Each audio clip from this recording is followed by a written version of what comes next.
might answer some of your questions. So anyway, how many of you are over 60 in this room? So the rest of you are under 60. How many of you is not going to raise your hand no matter what I ask? Okay, good. We got that out of the way. Today's Social Security and Retirement Income. I am part of SOFA. SOFA is the Society for Financial Awareness, which is a nonprofit. And their goal is to wipe out financial illiteracy one community at a time. They have a website, which I'm going to show you. You can visit the website. They have speakers for every kind of occasion you can think of. Mine is Social Security and Retirement Income. And I go into businesses, schools, community centers, libraries, to host these kind of events. So how many of you received a postcard? One. And the rest of you found us on Facebook? Yeah. That's the two sources I know that they use. So, and you received some reminders, I assume? Text messages or emails? Yeah. I just have a question, because somebody called me once and says, I've received 3 of these. Is it a nuisance for the average person? It just kind of helps you remember, I would assume. I only got one, and I got a phone call a week later, since I didn't reply to the email. Okay, good. Yeah, so Brad does the follow-up phone calls. I do these events on the west side of town, east side of town, in many states. If you want to get additional information when we're done, Brad provides information to people on this side of town to answer your questions. We do offer anyone in this room that's attended a seminar a free Social Security income analysis when we're done. So if you'd like that and take advantage of that, free means free, cost you nothing. We're not trying to sell you anything here today. We take huge donations, though, if you want to give us some. Just kidding. So this is my company, Lifetime Solutions of Arizona. My office is actually my home address, which is on the front of those packets. I'm kind of semi-retired, so I do this because I love it.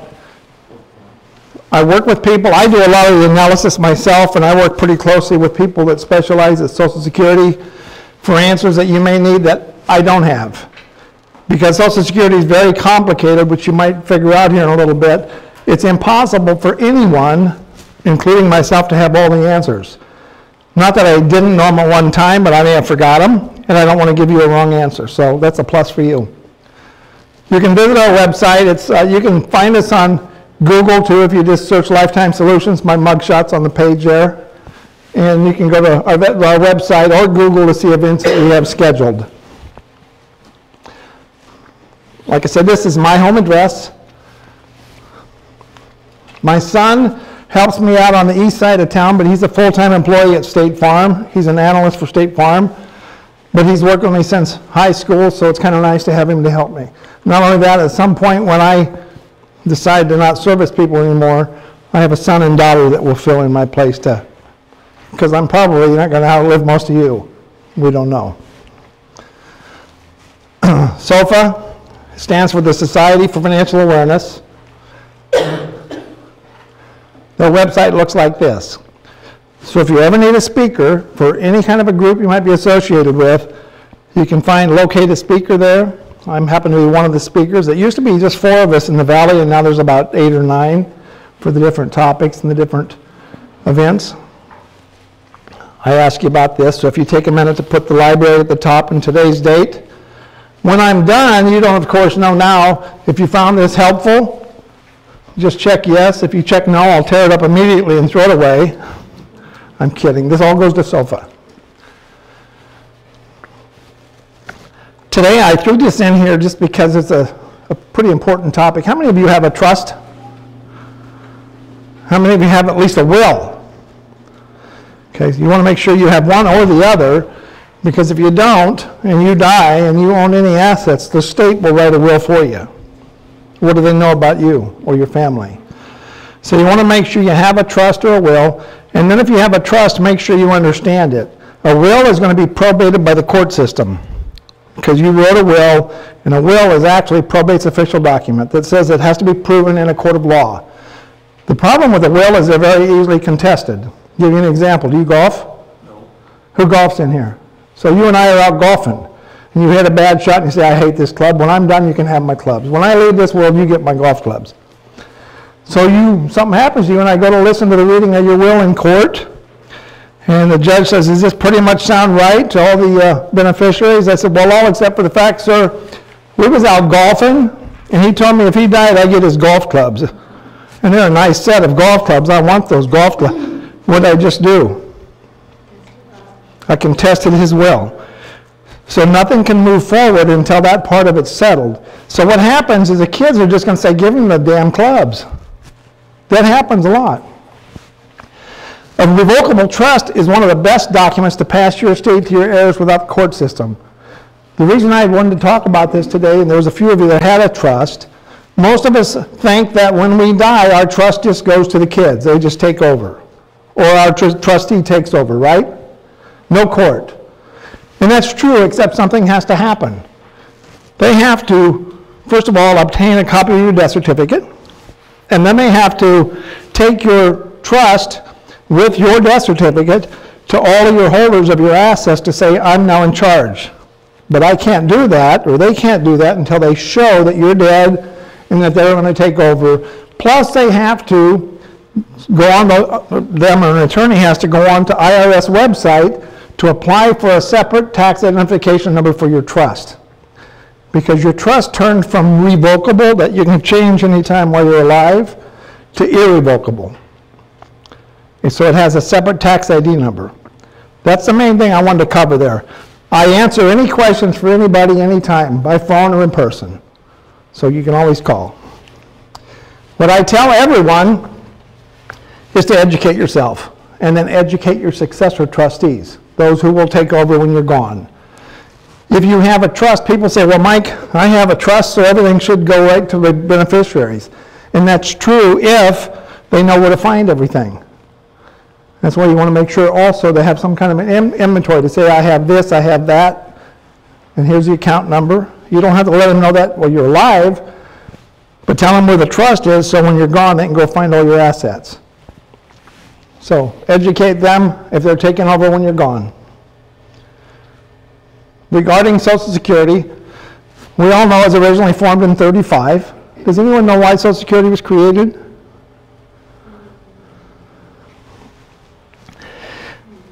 It was actually created because there was a lot of widows from the soldiers of World War I, and they needed a means to survive, and the government decided we need to help out these widows. Okay, so it was for every retiree, though. So they created it, and people back then lived to about 67, 68. That was life expectancy. And the first taxes was collected in 1937. You can find this lady on IRS's website, or you can just Google Ida Mae Fuller, and her picture comes up. Social Security puts this on their website because they're proud of the story. She paid in from June of 37 to October of 39, and then she retired. She paid in a whopping $24.75. When she retired, she received a check on January 31st, 1940. For $22.54, a pretty good return on her investment. Promised to her for every month as long as she lived. Ida Mae was kind of a unique situation because she lived to be 100. It's a pretty nice return on the money. People will say to me, Mike, Social Security is not an entitlement, I paid into that. And that's true. You paid in and so did your boss, or your employers that you've had. But it very rapidly turns into an entitlement because at about 80 or sooner, you're taking out a lot more than you ever paid in plus the interest. So it is an entitlement. However, we are entitled to it because the government made this promise to us. You probably want to know, will it be here for us, right? Good news for you.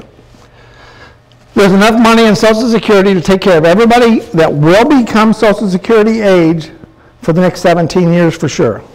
In 2033, by the way, that's every new recipient, everybody on Social Security, and everybody that will become eligible for Social Security.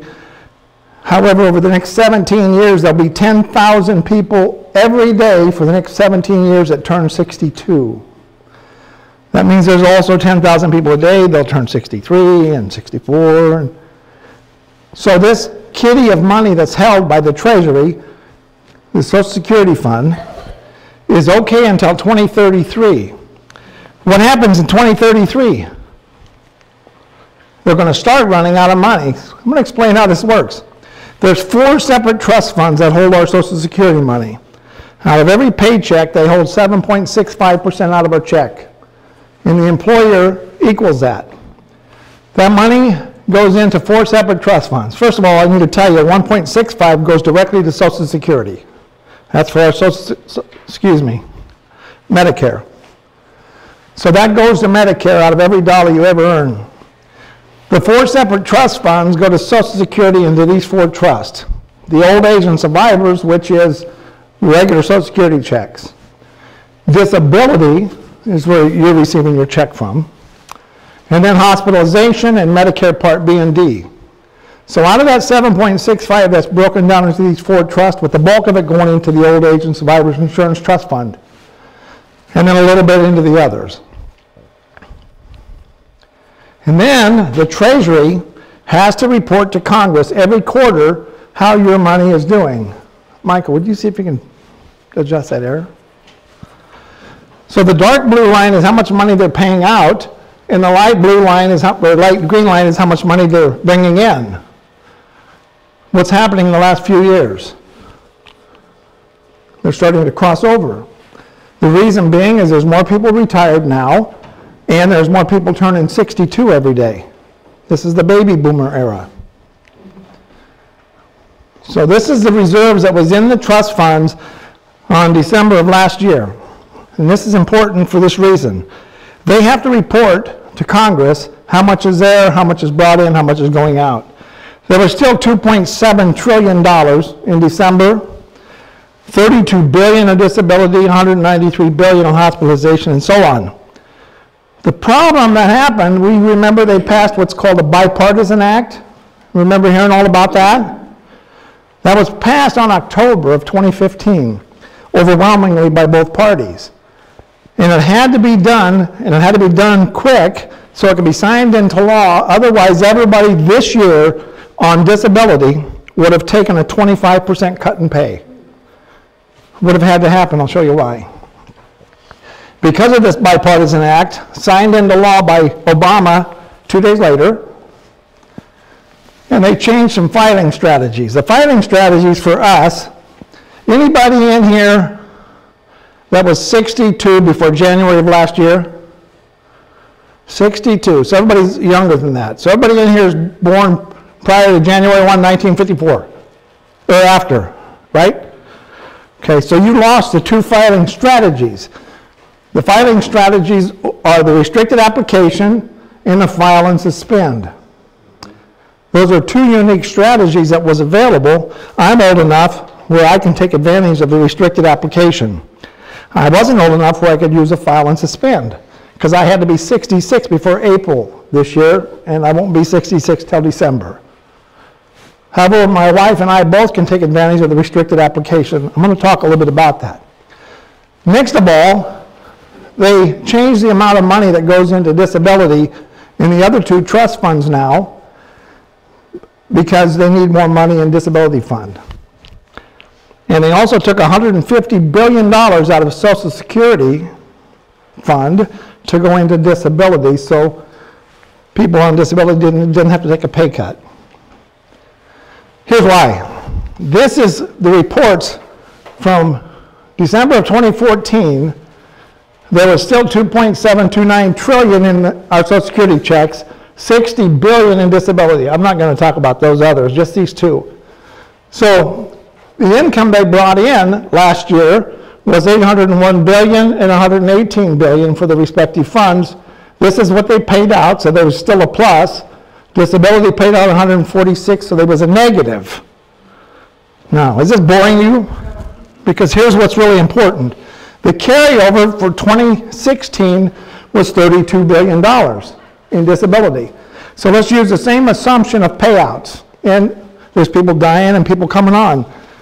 So the $32 billion carried over, $118 billion collected, there wouldn't be $146 billion to pay out. You with me? That's why they had to do this change, so you wouldn't have to take a cut in pay. The others are okay for a while, and even this is still growing. So what does this all mean to you? It means, how's it going to affect our eligibility? Number one, there's enough money in there to fulfill the promises to every one of us if you're over the age of 55. Is that everybody in here? Anybody under 55? Okay, there might be a change that could affect you. I'm sorry. It's going to affect my son Mike, and it's going to affect Brad. Because they have to fix it or it's going to be broke. To become eligible, we know we need 40 credits. You get 4 credits a year, 1 per quarter. And you need 10 years to accumulate 40 credits. Once you have the 40 credits, you qualify for Social Security. However, the amount you're going to receive from them is based on your highest 35 years of income. A lot of people say, Mike, I was a stay-at-home wife. I didn't work 35 years. What's that mean to me? That means you're going to receive Social Security if you work 10 years, but it's not going to be as much as somebody that worked 35 years. And you get to see this when you pull up your Social Security report. All this stuff I've told you can be easily solved for you by going to ssa.gov and pull your Social Security report. Why am I telling you this? So you can figure out how they calculate it. Then, once we achieve or reach our full retirement age, based on our birthday, if you're born between 43 and 54, it's 66. Everybody in this room is born after 54. My wife, for instance, is born in 55. She had to be 66 in 2 months before she attains full retirement age. And so on. What does this mean to you? Can you still collect Social Security at 62? You don't have to wait till 62 in 2 months or 4? No. So here's why this is important. We know it's based on our highest 35 years of income.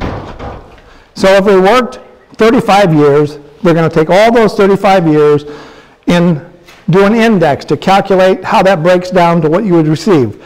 In simple terms, in 1980, you could buy a heck of a lot more for $100 than you can today, right?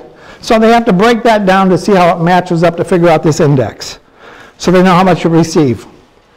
If you don't have 35 years, they substitute the years you're lacking with a 0, and then divide it by 35. Then the highest 35 years, or this calculation, is based down with the index to calculate your average index monthly earnings, and that's what your check's based on. And then at age 62, they calculate what your full retirement age benefit will be at 66 or 66 and 4 months. Does all this make sense to you? Yeah. It does? Yeah. It don't to most. It's complicated. So what you need to know is at 62, they're going to say there's your full benefit at 66. So if you work at 63 and 64, is that going to go up? You will if one of those years replace a lesser year from the previous 35 on the index. Will it go up much? No, but it can go up. People say, well, I'm 62 now, and it says right on my report, based on you continuing work and earning the same thing you did last year. So does that mean your Social Security benefit could go down? Minutely, but yes. Okay, every one of us are entitled to our own benefit. Every one of us is also eligible for some level of benefit from a spouse in many cases. If you was married for at least 10 years and you were divorced, you're still eligible for benefits from an ex-spouse. Here's a good one for you. This is why Social Security is broke. If I was a playboy, which I could pass for that, I'm sure, and at 21 I got married and I was married for 10 years, and divorced and remarried for 10 more years and divorced and remarried. Each one of my ex-wives would be eligible to receive from my benefit the same amount exactly if they filed at the same exact age across the board. What about if they remarry though? If they remarry before 60, no. If they don't remarry before 60, then they're entitled to receive some of mine or some of his, whichever is greater. And then if I die or he dies, if my amount would be higher than hers, she'll get mine. So think about this. 4 ex-wives could be collecting my full benefit later. Do you think Social Security needs to fix some of this? I'll never know who's collecting from me, and they'll never know about the other person. We're also entitled to survivor benefits. If you was married and your spouse died before age 60, or your spouse died, period, you're entitled to a survivor benefit. Okay, so what's it take to qualify for that? You have to have been married at least 9 months if they died of a natural death. If you was married 3 months and they died, and it wasn't an accident, you're not going to qualify for anything. Now, if it was 1 month and they died of an accident, now you qualify. So if you know they're dying, just push them off a cliff and tell them they fell. So, honey, I love you, but the car brake went bad, you know? Minor child benefits. If we have minor children, we're eligible to collect benefits. Here's a good one for you about disability that nobody in the Valley talks about. Let's say your parents live in the house with you. Anybody have parents living with them? No? One? Okay, so let's assume that you become disabled and you're responsible for them. They're collecting their Social Security, right? But if you become disabled, they're also eligible to collect from your disability payment because you're responsible for them. Really weird. I mean, there's a lot of things people don't have a clue about Social Security. So consequently, there's a lot of benefits that go uncollected. Next of all, disability. Every one of us in this room, for all those years we worked and paid into Social Security, we have a free disability policy. Not only for us, but for our spouses. What's that mean? If I become disabled, and my wife never worked a day in her life, she qualifies for my disability check. So do my kids, depending on their ages. So do my parents, depending on the situation. So we all have free disability insurance. It's free because we pay into the system anyway, we're entitled to it. That's pretty good. Nobody thinks of it that way. In 1950, there was 16.5 workers for every person on Social Security working. 16 to 1. In 2011, it was 2.9 to 1. They estimate by the year 2050, that's going to be 1.9 to 1. Wow. So what do they have to do? They have to fix it. You know, baby boomers, our parents, we can blame this on our parents because it was cold back then, no heat. It was like, I thought it was funny. So today there's 10,000 of us turning 62 every day for the next 17 years. And right behind us is the next generations. All right, the X generation, the millennials. So we know that the trust is okay till 2033. But between 2033 and 2041, this trust will slowly become depleted if they don't fix it. So every one of us in this room that are 55 or older, they estimate if they don't do some reform to Social Security in 2033, everyone on Social Security could take a 25% pay cut. I don't think that'll go over too good, do you? Just like disability. What would people say if they woke up in January and they got their disability check and said, why is it 25% less? You can't just take money away from people. America is dependent on our government. No matter what we think, Medicare was created for us. Social Security was created for us. So now we're entitled to it. We want that. Don't take it away from me. Am I right or wrong? At some level, we paid into it. So some changes that we know are coming that both parties agree on, pay close attention to this. And on my website, you can visit the website that's on your packet. There's a story at the top. It says Social Security News. It has this article. Both parties agree Keep an eye on this guy now, real close. Oh, they want to raise his retirement age. And that might be okay except for one thing. Who in here worked in construction? Anybody?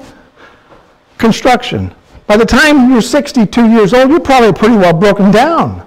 That's why I'm disabled. So there you go. So how do you raise that age, right? How do you do that? But they're talking about that. Another thing both parties agree on is we maybe need to cut COLA. We know what COLA is. It's the cost of living. You know how they factor COLA? You're just going to flip when you hear this. How do you calculate what your COLA increase will be? 2 factors. I used to say it was just gasoline and food, but it's a little deeper than that. It's gasoline and household goods, which includes food and shaving cream and powder and soap and detergent, right? Those 2 factors. All those things are up, gasoline's down. So this last year there was 0.3% given as a cost of living increase. But I figured it out. The government says, look, you can drive. Go ahead and drive to the store and tell your wife you could have made that for me. I'm dying up here, Michael. Means testing. This is a good one. Does anyone have any idea what that is? The government says, both parties, if you have enough other income from 401ks, a pension, an IRA, investments, you already have an income, you don't need as much Social Security. So they want to means test our income. Both parties are talking about this. And then finally, this is something, Social Security withholding stops if you make $127,000 a year. I don't know how many people in this room that's ever affected, but if you're lucky enough to make $227,000 this year, you didn't pay any Social Security in on that last $100,000. Now that's not a family, that's per person. So that's a lot of income anyway, right? Now I'm going to share my opinion, let's see if you agree. If I'm lucky enough to have a job that's paying me $200,000 a year, I'd be pretty lucky, wouldn't I? Yeah? Why should I get a tax break from $120,000? Why do I get to stop paying taxes the last 4 months of the year? Is that fair? No. Did you? I don't understand about this country, taxes, why people don't like, I know why they don't like paying taxes, it's coming out of their pocket, but that's what's keeping this country going. And here's the philosophy on this. My philosophy is this. If it's coming out of my paycheck, I'm used to it. I've grown accustomed to it. It's coming out. I just know what I net. So why next month would it make a difference if that check was more, other than the fact that I got more money to spend at Christmas time? But I'm having more money to spend anyway because I'm making more than this guy. Amen? The easiest fix in the world to fix Social Security today, if they just raise this to $250,000.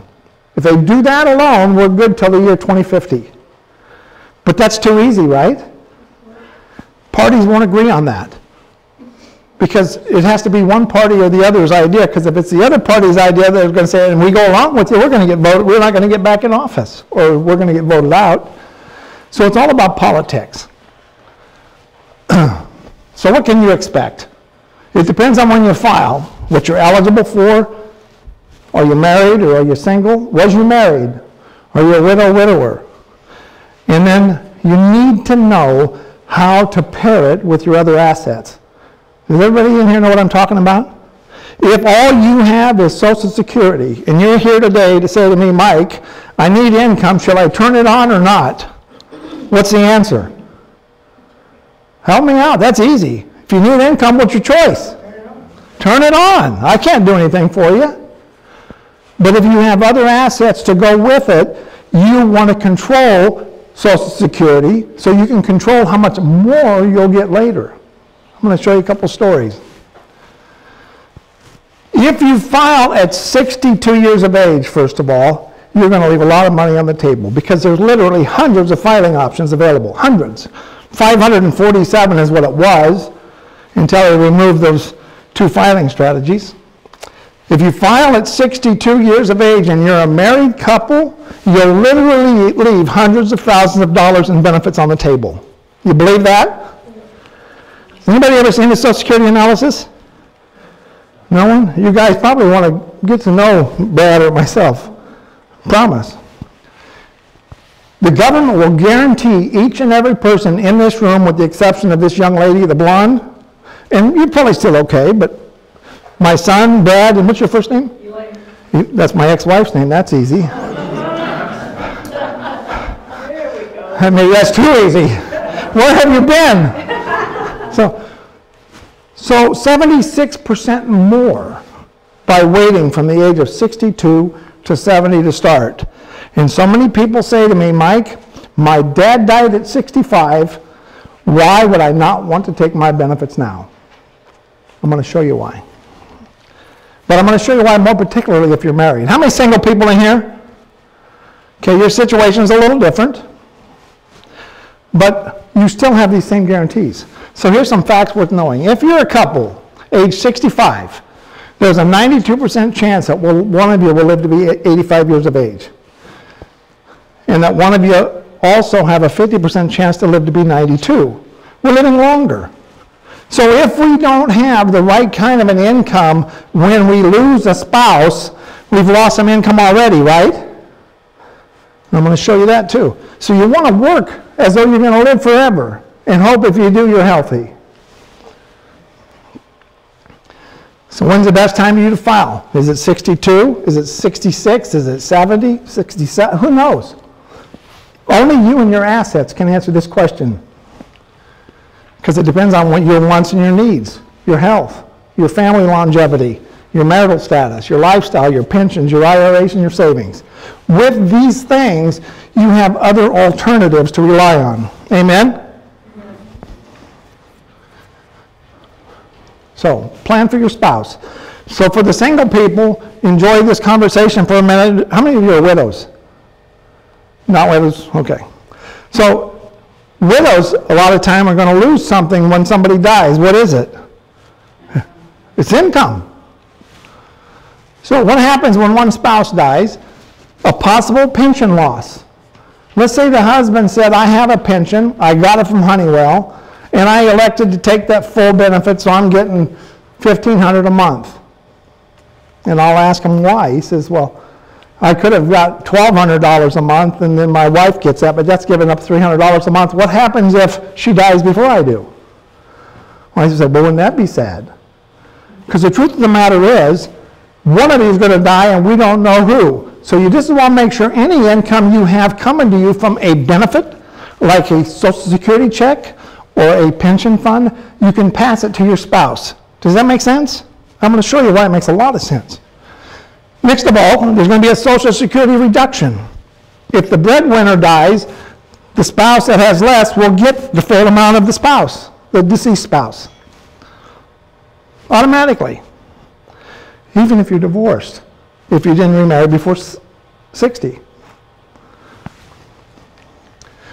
And you're also going to have a single payer tax deduction instead of a joint. So that changes things a little bit too.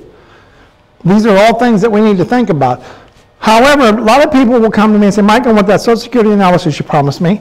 Can you tell me how that works? And I say, yeah, I can run an analysis to tell you how much you'll get if you turn around at 62, if you turn around at 70, if you're married, how much and the best time for both of you.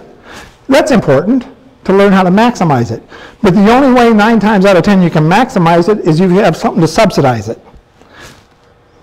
So keep that in mind. So can I work and collect Social Security? Yes. Yes, you can. You may not want to, but you can. If you collect it before age 66, you can make $16,920 this year, and for every $2 over that, they're going to take $1 back.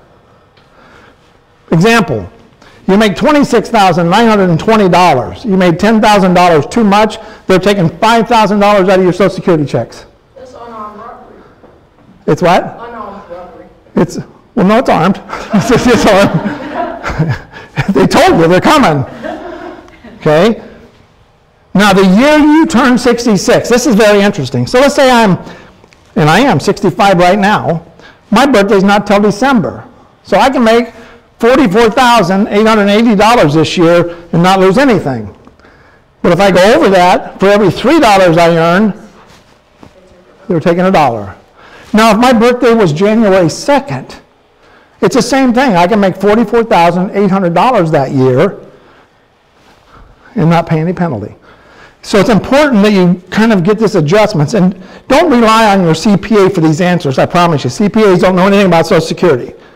Not all of them, but 90% of them don't. It's kind of like going to a foot doctor for open heart surgery. How many did you do that?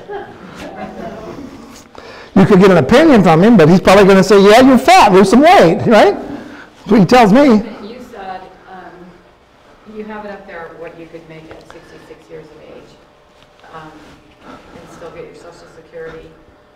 But how old do you have to be to not be penalized? 66.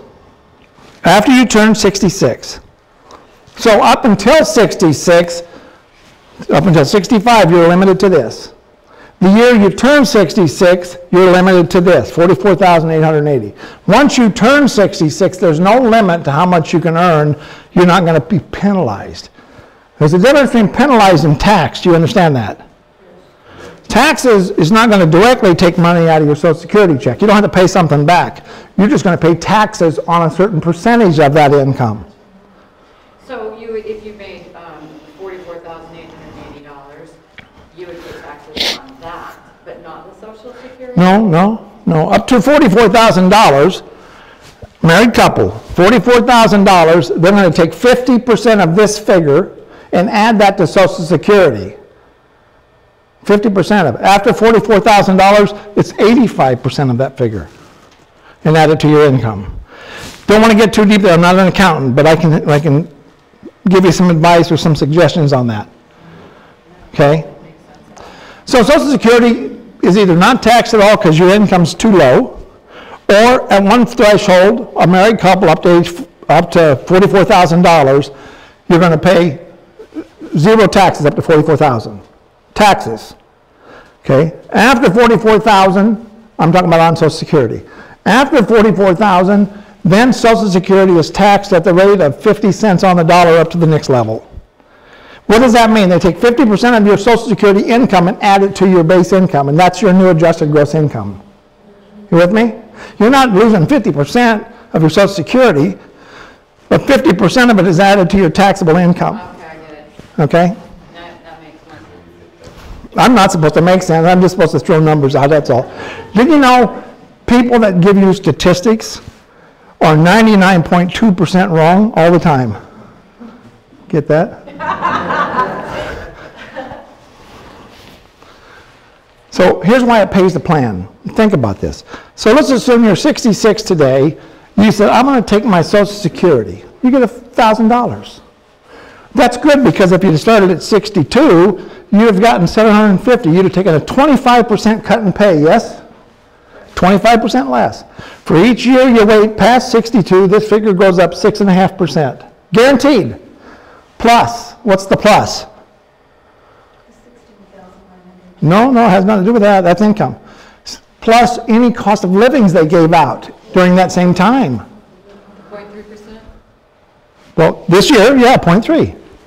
There's been years, if you want to look back, you can go on the internet and look at this. There's been years where Social Security cost of living was 12%. 12%. What's that mean? Inflation was terrible. Remember the Jimmy Carter days? Okay. Now, if you wait till 70, you get 32% more than this. But if you want to take the difference between this, 62 and 70, that's 76% more. It pays to wait.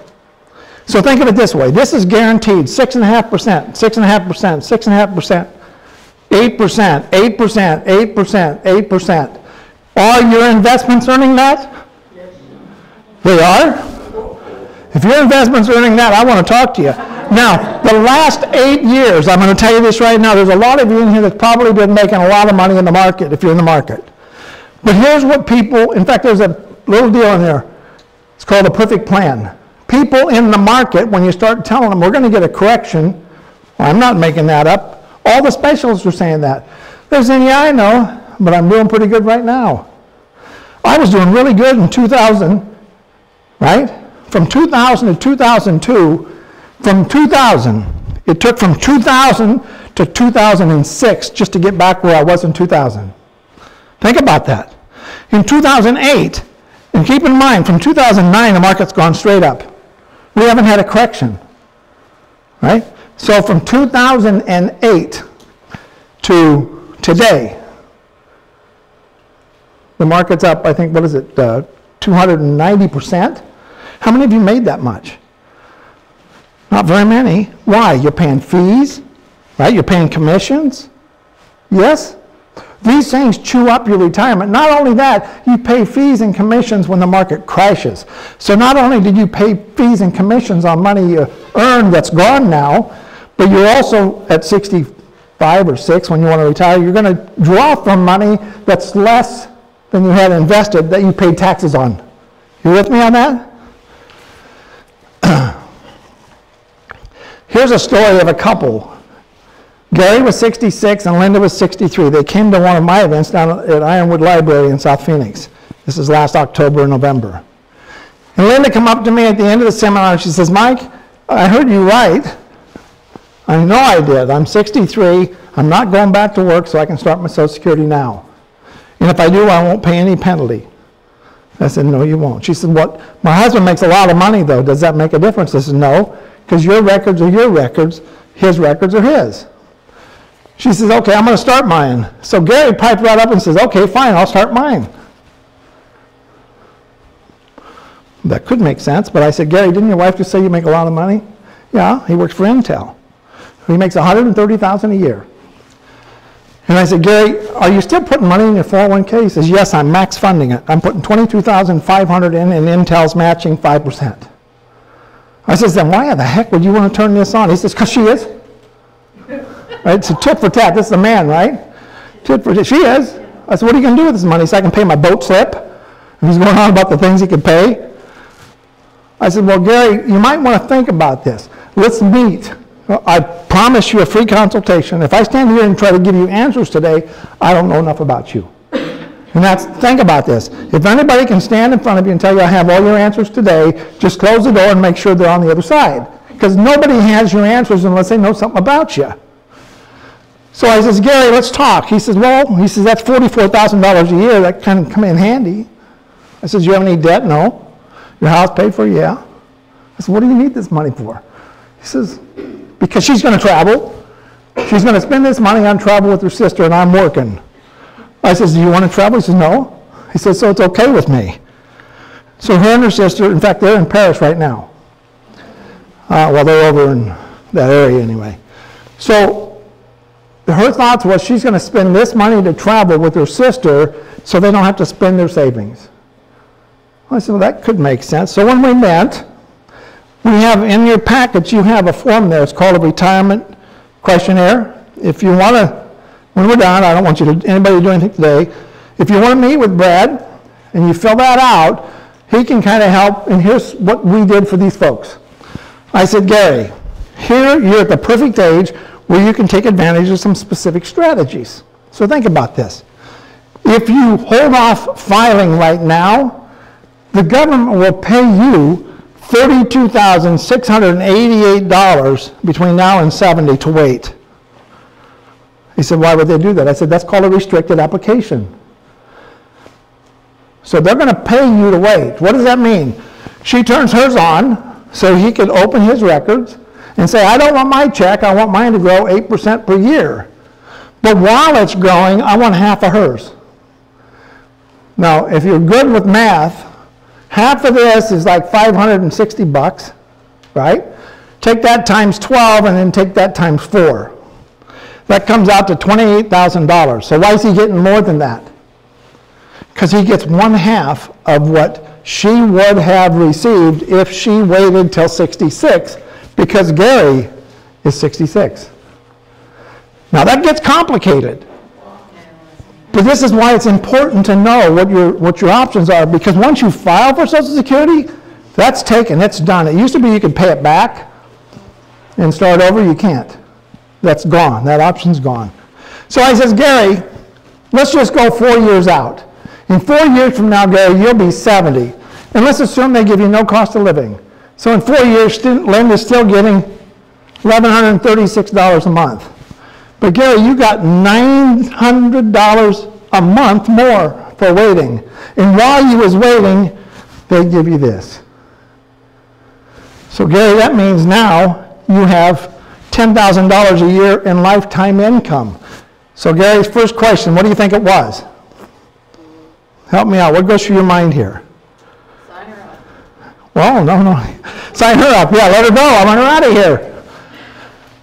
So his first question was, what happened if I die at 69? I've never collected any of my Social Security. And I said, that's right, Gary. But why are we doing this plan? Because there's two of you. There are two of you, and you care about your wife. You do. And he said, yes. I said, so we're planning for her. So what happens? Let's just say, for the heck of it, he got all the way to 70 before he started collecting a dime and he died. What does she get?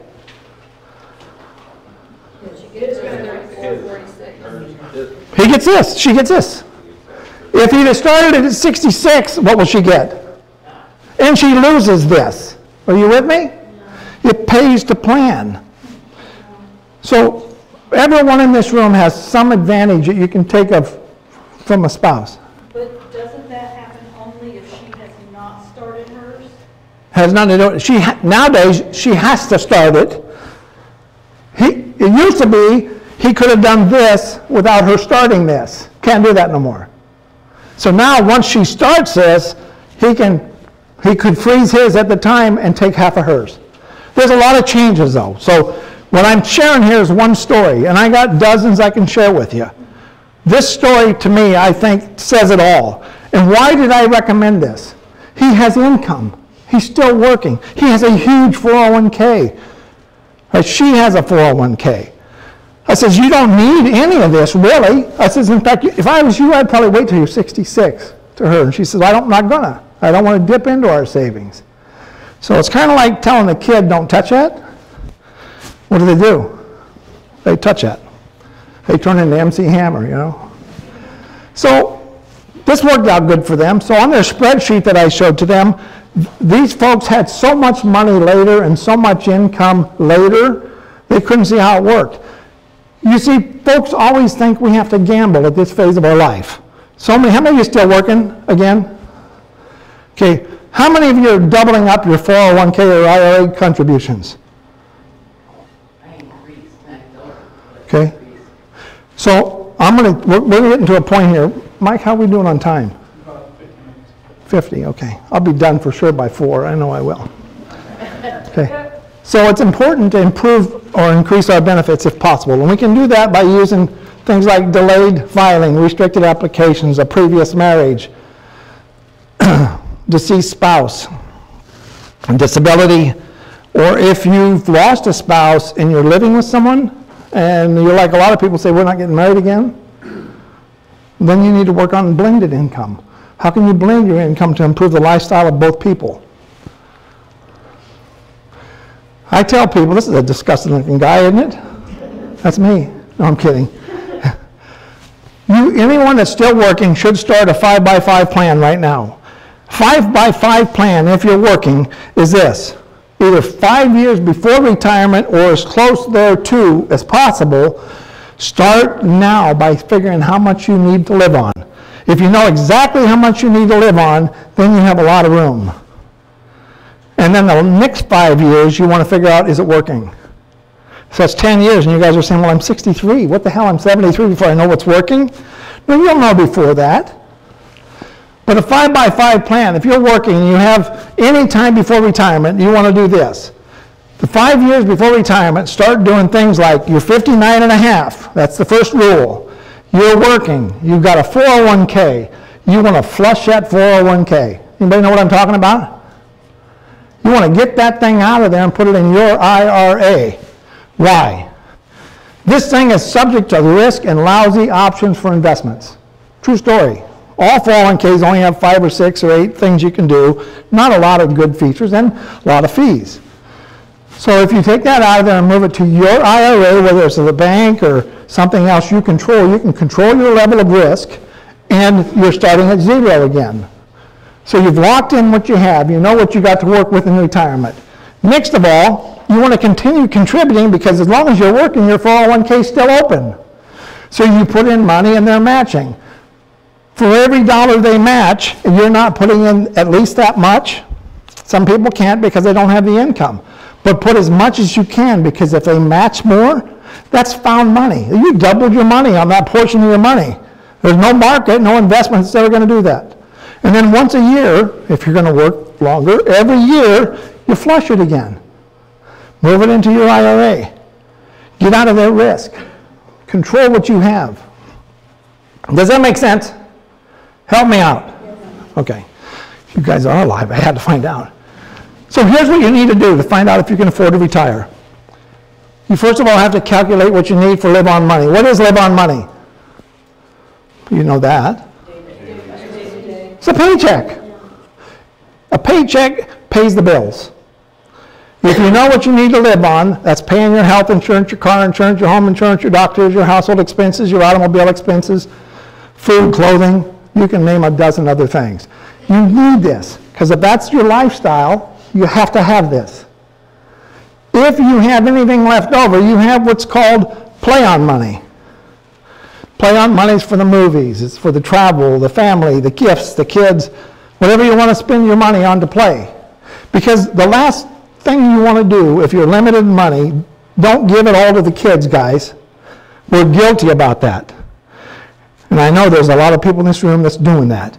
Because you can't get it back, and they're not going to have it when you need it. It's sad. That's tough love when we get to be our age. Now, I'm not telling you what to do. I'm telling you what the rules say. Once you have this established, while you're working, you're doing these things, you know you have some play on money. Between now and when you retire, you want to decide what do I need and what would I like to have. And if you do that while you're waiting to retire, you're going to find out what's left each week, each month, each year. If you know what you're going to have left, that should go to savings while you're working. Does this make sense? I'm not trying to treat you like kids, but sometimes we don't rationalize. So these are the things you need to decide. What do I need to make it?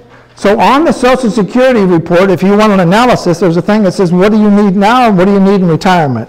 I think it just says, what do you need in retirement? You need to be able to tell me this. Don't come in here to see Brad and say, Brad, I need $100,000 a year. My God, you need that to live on? No, but we're going to take a trip and we're going to... Let's play on money, right? That's the stuff we want to see how much is left over after you have live-on money. That's the number we'll be able to show you in an analysis. This is what you need. This is what you're going to have left. You follow me? It's really important to know that. Okay, guaranteed income. Social Security is guaranteed to us as long as we live. What else will guarantee us as long as we live? Any teachers in here? One teacher. Do you have savings with the school? Okay, what's it called? You've got Arizona State Retirement. Do you have any other savings with them? They call it a TSA? No. You don't have a TSA. Okay. Anybody know what that is? TSA is what teachers put money into, kind of like a 401k, kind of like an IRA. You right now have a pension coming because they're putting in 11% per year. The state is, right? The school district. So there's a pretty nice pension you're building up. And once you have your 80 credits, isn't that what it is? Yes. Once you have your 80 credits, you have full benefits. A lot of teachers say, I'm just waiting. It's my age plus service, right? I'm just waiting for that because I'm out of there. Those kids are driving me nuts nowadays. Okay? But Social Security is forever. Yours is a pension. That's forever. Elect the right pension. What's the right pension? Make sure it works. You're married, right? Make sure it works for both of you. Don't make that election until you know. Anybody else have a pension in here? Military. Have you already started it? Yeah. Not taking it. Okay. Don't start your pension until you get and you never pay us, guys.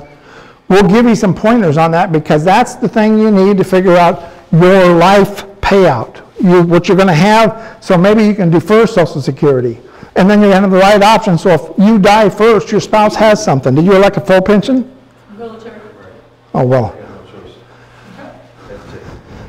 I understand.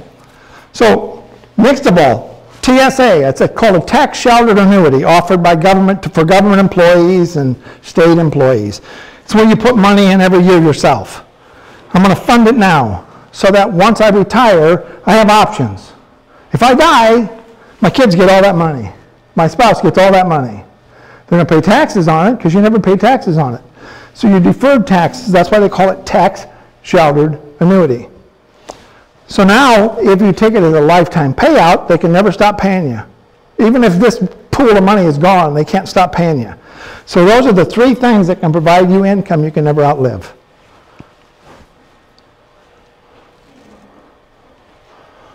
And every one of those can be passed to your spouse. That's important to remember. But only if you elect the right option. You didn't have a choice. Okay? But those of us who have a choice, we want to make that right election. And if we take 100% instead of the 80%, that 20% extra, you better be buying a life insurance policy on yourself. So if you die, at least the spouse has that. You follow where I'm going with that? Qualified accounts, 401ks, IRAs, profit sharing, TSAs, I just talked about. These are all tax deferred. You didn't pay taxes on them because you wanted to lower your income now. When you take it, you'll pay taxes. But you can control your tax rate based on how you're drawing it out. We know one thing on all of these. What is that? At age 70 and a half, something has to happen. You have to take distributions. That's the law.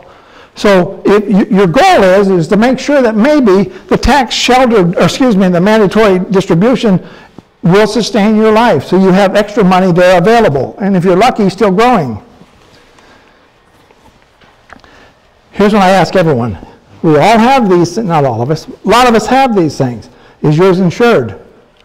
You insure your house, right? You insure your car. You insure your health. Is your money insured? Most people don't know they can do that. That's an option that people have that you should probably learn with. That's the stuff Brad can help you with. Okay. You can also buy performance. Anybody know what I'm talking about? You can buy performance. There are IRAs, 401ks that says, look, you're going to use this for income like your pension, right? So if you have savings account, maybe you got $50,000 in savings, say, I'd like to make sure that can give us a boost of income later. That money can go into an insurance company, by the way, that says we're going to guarantee you somewhere between these numbers, guaranteed growth every year, regardless of performance. You don't care about performance. You're insuring this. They're going to guarantee this. Okay. There's no catch. Insurance companies insure everything, yes? Your house, your home, your car, your health, everything. They'll insure your income. What are they doing? You're saving this for a number of years. While you're saving it, they're guaranteeing you growth. Not growth that you're going to cash out and run away with, like her pension, like his pension. It's going to guarantee them an income they cannot outlive. That's the catch. And if they die, whatever's left will go to their heirs, or the income can pass to their spouse. All these things, nobody talks about it. But you agree this is interesting? So, what we do, I'm on the other side of town. I'm in Gilbert, so I barely got here today. So, Brad, his office, he'll tell you about that in a second. His office is just off of 17 in Peoria. We will offer you a free Social Security analysis. That costs you nothing. A free income analysis, and we factor in your cost of living. If you have a 401k or an IRA that you're still contributing to, we'll be able to calculate what you're going to commit yourself to add to it.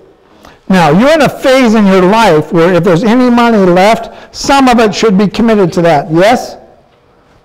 Hello, help me. Okay, I just want to make sure you're listening. Everybody says, well, that's easy for you to say, but it costs money. We don't want to take money you need to live on. We want to take money that maybe you play harder on to force you to save some later. Not that you don't have access to it, you just want to save it.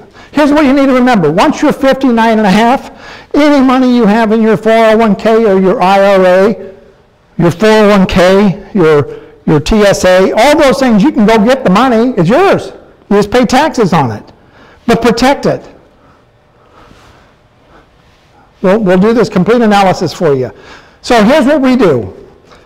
Brad will meet with you, and it's 2 visits, just so you know. I'm telling you right up front. The first visit, we need to know what you want.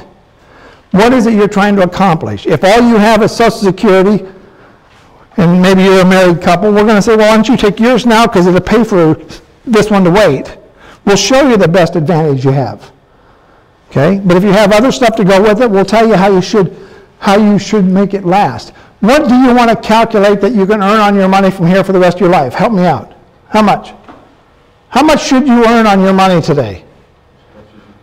That's the best answer. How much? 6 to 10%. No, well, that's if you buy performance. Okay? If you put money in it, how many of you got investments? Okay, do you have your investments in the market? If you have it in the market, you have risk, yes? So if you have risk, insure that risk. Because the market can crash tomorrow. You can do like I did in 2008 and lose 30% of it and take forever to make it back. You don't want to do that at this phase of your life. This thing here, if you'd like to visit with Dad, just check anywhere on there. If the best place to get a hold of you is your cell phone, put your cell phone number on there and the best time to call. Also, if you want to meet with Brad, let him know what days work for you so when he calls you, he can look at his schedule. Okay, this visit doesn't cost you a thing. You're not buying anything. You're going to get this is our commitment to you as part of SOFA. Okay? So I just want to tell you what you need before we leave. Before the presentation, you need to at least pull these reports. How many of you have seen yours lately? Okay, and if you haven't, you know how to get it? Go to ssa.gov, sign up, and pull it. What I really care about, or what we care about for the spreadsheet, is what your full benefit will be at age 66 or 66 and 5 months. If that's all you have, you can look up your sheet, put it in there, because on that form that you're looking at right here, it's going to ask you your name, address, phone number. Why do I want your date of birth? I don't need your birthday. It helps because the Social Security report will tell you to the day then. If you say, I'm not comfortable giving my birthday out, and I don't blame you nowadays, Equifax, right? They do a good enough job of giving those away. So just put 11 of 58 or whatever it is. Because if I know the husbands and the wives, the Social Security report will calculate for the closest month. Your date, are you in good health? Why are we asking what your parents' health was like? We want to find out what your longevity should be. Dad died at 65 of a heart attack. Well, at 65 back then, they didn't have the stuff they have today, right? Mom and Dad both died of dementia at the age of, well, that's something we'll probably think about. So we're going to do a cost of living analysis for you based on your life expectancy. So if Mom and Dad both lived to 80, what do we want to figure for you? 87. The statistics say we should live 7 years longer than our parents if they died of a natural death. Okay? What kind of health are you in? Because by knowing your health, so Mom and Dad maybe had a bad heart, you don't have any signs of it, you're in good health. Okay, any special notes that you have? The reason we ask things like this, do you have a lawyer, do you have a CPA, do you have a planner? Brad's going to probably say you don't have a trust or you don't have a will. So then he can tell you where you can go get yours for free. Fair enough? Is free as good as a lawyer? No, but it's better than nothing. Right? They say the dumbest, the worst client in the world is the guy who's his own lawyer. You know? But if you have nothing and you write your will on a yellow piece of paper, have 2 neighbors witness it, date it, and put it in your safety deposit box where the kids can get out, there's your will. Something's better than nothing. By the way, Howard Hughes had a bunch of those pop up, you know. The cab driver. So when we're asking about your income, are you still working? What's your income? Okay, working or retired. Pension, you have a pension. If you're not sure what it's going to be, go on the computer and print it out. They'll give you the elections. He can help you calculate the best option for you. You have IRA or IRAs, 401ks. We don't want to know where they are. We don't care. It's how much do you have? Okay? You have money in the bank. I don't care which bank. Brad don't care which bank. It's what do you have? Because these numbers go onto your spreadsheet to tell you how long your money should last. And here's what we're going to do. I'm being honest with you. We're going to show you how long your money will last if you average 3% per year. 3%. Because anybody can get 3% without any risk whatsoever. If you're going to run short, then we want to see, well, maybe you want to play with this percent of your money. We're not going to tell you what to do, but you want to maybe hedge that so you can get this up somewhere. Make sense to you? But if 3% gets you through life with no risk, why do you want risk? Hello? I'm just telling you what you already should know. Your house. All we really want to know here is if you have a house, is it paid off? Or if you have rental property and you have a rental income, that'll go on your spreadsheet. Fair enough? We're not going to get into how much your utility bill is and that stuff. You should know that. So we're not going to get that deep into your personal finances. So you're going to have how much we have desired for retirement right here. So that's going to be what do we need for those paychecks. If we know that, you'll be surprised how much you'll have for paychecks in many cases. Most of you found us on Facebook. Who actually received a card in here again? 4 people, 5 people, okay? So if you found us on Facebook, you've been there once. These are both my pages, but this one here with the stars is the one that we do most of the stuff on. Like us. That way you'll get important articles in your news feed. If you want to opt out, you can always block it, you know that. Someone comes into your office and says, I don't want to wait till 70, I want to take my retirement at 65 or 60, whatever their regular ages or their ages. I don't want to give the government that money, I want to take it now instead of waiting. What do you say? Well, don't tell them. This is your money. All we want to do is show you what's best for you because you have this to work with. Okay? No one's going to tell you what to do, and if they do, make sure you're not talking to that person. You know, our government does enough of that. Do we agree with that? We don't want them to tell us what we have to do. We want to know how to beat the system. It's beating the system that I believe in. Because we all do enough voluntary taxation. What is voluntary taxation? You know we're in a voluntary tax society. You didn't know that, did you? Especially in retirement. You can control how much you pay taxes on most of the time. If you have an IRA and you're taking more than you have to, you're paying more taxes than you need to. Right? If you have an investment and you're paying dividends on those investments all the time, but you're not spending that money, you're wasting money. This is the things that we can coach you on. Think of us as a life coach. You just want to know what you're doing wrong, but you have to be the one to say, oh, I want to do it right. What would you say? Fair enough? Other than that, Brad's going to talk to you. Thank you very much. I appreciate your time. Thank you.